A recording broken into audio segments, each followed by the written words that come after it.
So hello, what's up mga ka-J-Vlog? Welcome ulit sa panibagong video, and for today's video, i-review natin ngayon itong bagong labas at syempre nag-hype today, which is the iPhone 16. Okay kaya to? Maganda ba siya? Tara mga ka-J-Vlog, check natin.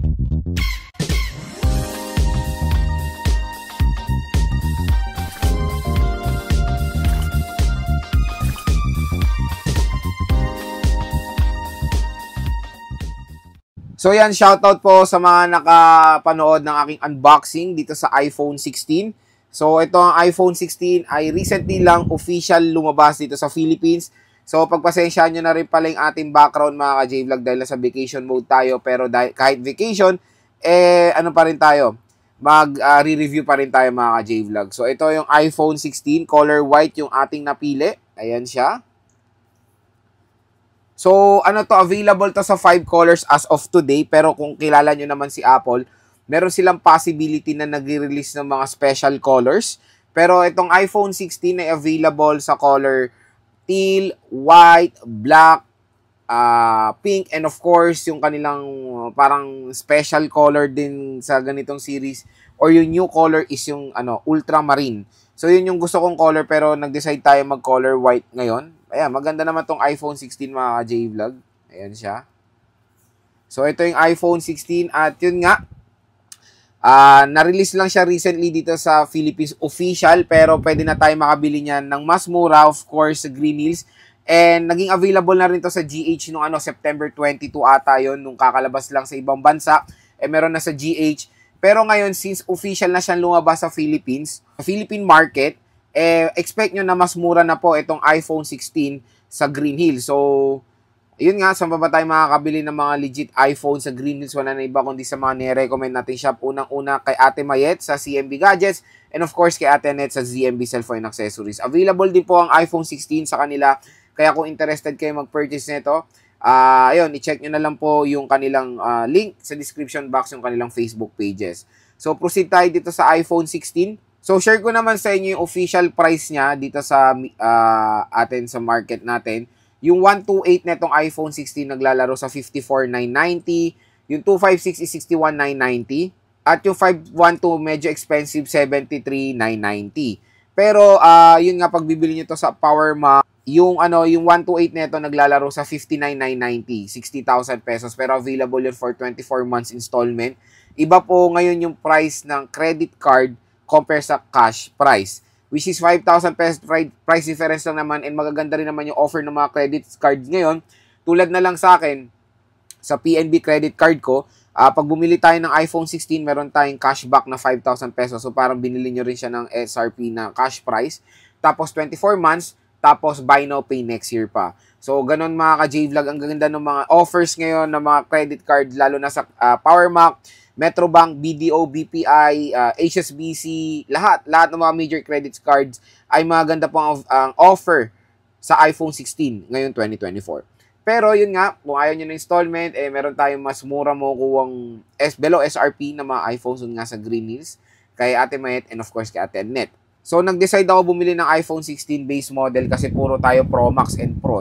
Medyo boring na for me yung 16 Pro Max and 16 Pro ngayon, kaya parang magandang nag-hype ngayon is the iPhone 16, lalo na etong smartphone na to is redesigned compare sa kanyang predecessor na diagonal shape. Ito bumalik na siya sa parang iPhone 11 lookalike, di ba? So, when it comes sa overall design, maganda naman tong iPhone 16 mga J-Vlog. Matte glass, aluminum frame, pero ito syempre yung nagte-trending ngayon. I don't know kung mag-focus. Syempre yung capture button. So, inalis ko muna yung cinematic mode para mag-focus dito sa mismo ng iPhone. So, nandito yung capture button, the very famous ngayon na capture button. Nandito yung power button niya. Sa taas, wala tayong makikita. Sa left side is, of course, action button na siya ngayon. At nandito yung kanyang power button, mga J-Vlog. Ayan, SIM tray. And of course, sa baba, meron tayong Type-C. Speaker grills and of course speaker grill. So dual steer speakers tong si iPhone 16, and syempre naka-dynamic island na po itong smartphone na to. 6.1 inches, hindi po nagbago screen size na ito compare sa iPhone 16 Pro na 6.3 inches na siya. So, almost same lang siya ng size ng iPhone 15 Pro. Kaya sa mga, ako rin to be honest, naguguluhan. Pero may iPhone 15 Pro na ako, nagde-decide ako, bibili pa ba ako ng iPhone 16. Tulad itong color white, medyo kamukha niya rin yung iPhone 15 Pro. Kaya nagde-decide ako, bibili pa ba ako ng iPhone 16. Pero syempre, nag-decide tayo bumili para rin magamit, para matry rin naman natin yung mga newest iPhones today. So, si iPhone 16 pala ay powered ng Apple A18. So, Apple A18 na siya with 3 nanometer na 3 nanometer na siya. At yun nga, finally nag-transition na sila sa yung before kasi 'di ba, yung chipset ng older Pro makukuha natin sa newer base model. Pero dito ngayon sa 16, ibang usapan, iniba na nila mga ka-J-Vlog. So, hindi na nila inadapt yung Apple A17 Pro. Kinuha na lang nila, nag-rename na lang sila ng Apple A18 and Apple A18 Pro. So, magandang move yan kay Apple kasi para wala ring huge comparison between successor and predecessor. Kaya maganda na nagbagong chipset na sila sa mga base model. A18 base tapos A18 Pro chipset. So, okay na move yan by Apple. Syempre mga ka-J-Vlog, ang isang feature na bago dito is of course sa camera. Sa camera kasi may tinatawag na ngayon si Apple na Fusion camera.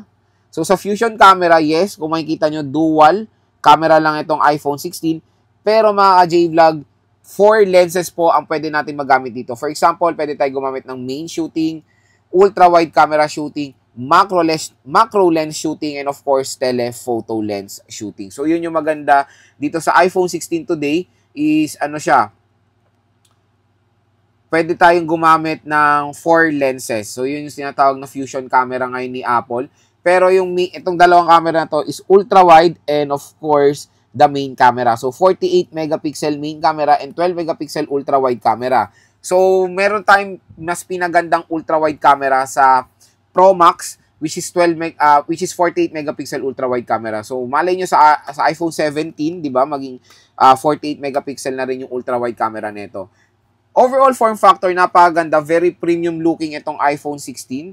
So, yun nga, maraming na-hype dito sa capture button. For me, is a simple button lang naman siya. At kung titignan nyo siya closer, to be honest, nag-resemblance siya sa Touch ID ng iPad Air and iPad 10th generation. So, malay nyo, sa iPhone 17, gawin nilang Touch ID to. So, maganda, di ba, na dalawa na ang biometrics ng iPhone, isang Face ID at isang Touch ID. So, hopefully, gawin nila tong Touch ID, mga ka-J-Vlog, para meron tayong option sa mga biometrics natin, kumbaga. May reason din sila kung bakit ni-redesign nila ang camera ng iPhone 16 instead sa diagonal para nga daw sa spatial video recording. Kaya ginanyan nila yan.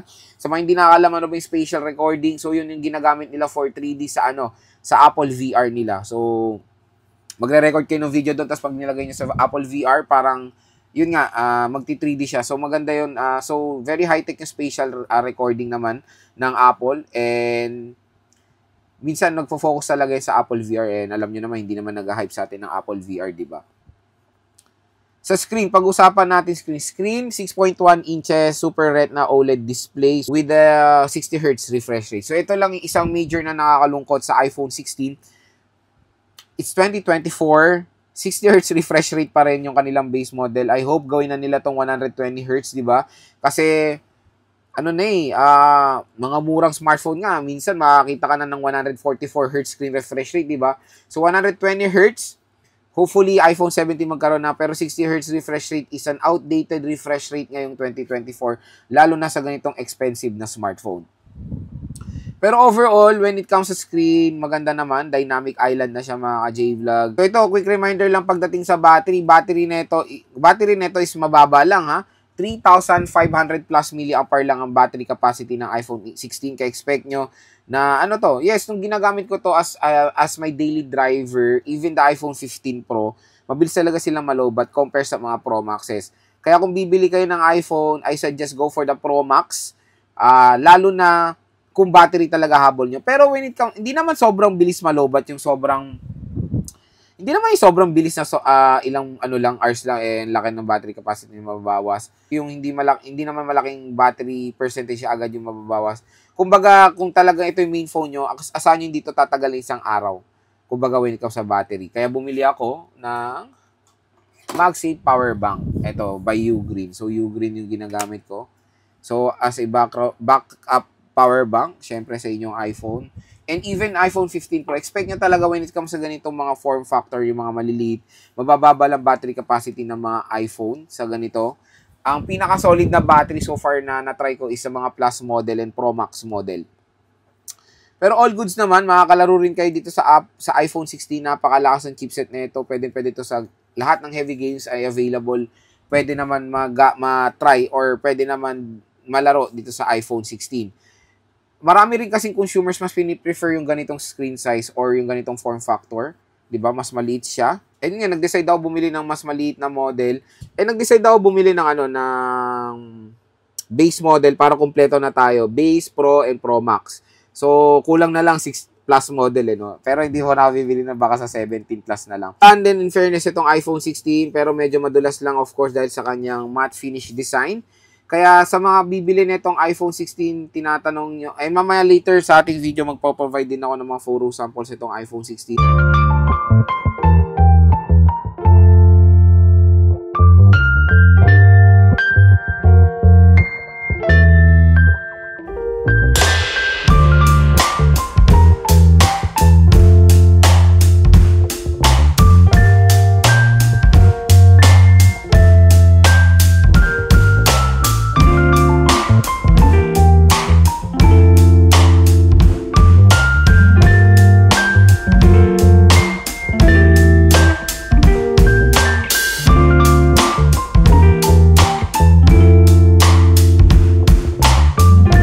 So yun mga ka-J-Vlog, yung ating review dito sa iPhone 16. Ang pinaka-main na tanong, Lods, maganda pa gamitin or maganda ba i-purchase yung iPhone 16 ngayon? For me, yes mga ka-J-Vlog, sulit siya. Lalo na kasi ito yung redesign version ngayon ng base model. Kasi kung makikita nyo, itatrack nyo yung, yung design ng 13, 14, 15, di ba? Almost the same lang. Dito na po talaga nag-redesign. Ang maganda kasi dito, medyo malayo rin yung difference niya sa iPhone 15. Marami siyang mga jump pack specs or mga new specs na hindi natin makikita sa iPhone 15. Unang-una, the complete redesign. Unang-unang upgrade dyan sa camera, of course. Fusion camera nga siya. And meron tayong capture button. Yung chipset, siguro malaking laktaw yon, to be honest. Kasi yung chipset ng iPhone 15 is yung chipset ng iPhone 14 Pro Max. So, kung mag-upgrade kayo sa iPhone 16, parang 2 years na rin yung in-upgrade yung chipset compare sa 15. So, sulit din naman kung galing kayo sa 15 mag-upgrade kayo sa 16 dahil yung chipset medyo malayo sila when it comes sa performance dahil Apple A18 to compare sa iPhone 15 na Apple A16 Bionic chip. Yun din isang sigurong reason ng iba to upgrade is of course the chipset itself. And syempre mga ka-J-Vlog, tapos meron tayong mga minor upgrades dito sa 16. Syempre complete redesign. Action button na siya. Meron tayong capture button. Yun nga yung camera, fusion camera na siya. Yung mga konting upgrades na sa iPhone 15. Pero kung galing kayo sa 13, 14, and even 15, okay rin naman pong i-purchase ngayon itong iPhone 16. So, pwede naman din kayo mag-swap sa Green Hills o i-trade-in value na lang para mas mabawasan yung pag-purchase nyo ng value nitong iPhone 16. Pwede naman po mag-swap dun sa mga nire-recommend nating shop. Again, sulit tong iPhone 16 mga ka-J-Vlog. Again mga ka-J-Vlog, okay rin naman mag-upgrade dito sa iPhone 16 kung galing kayo sa 13, 14, 15 dahil malayo po yung kanilang difference when it comes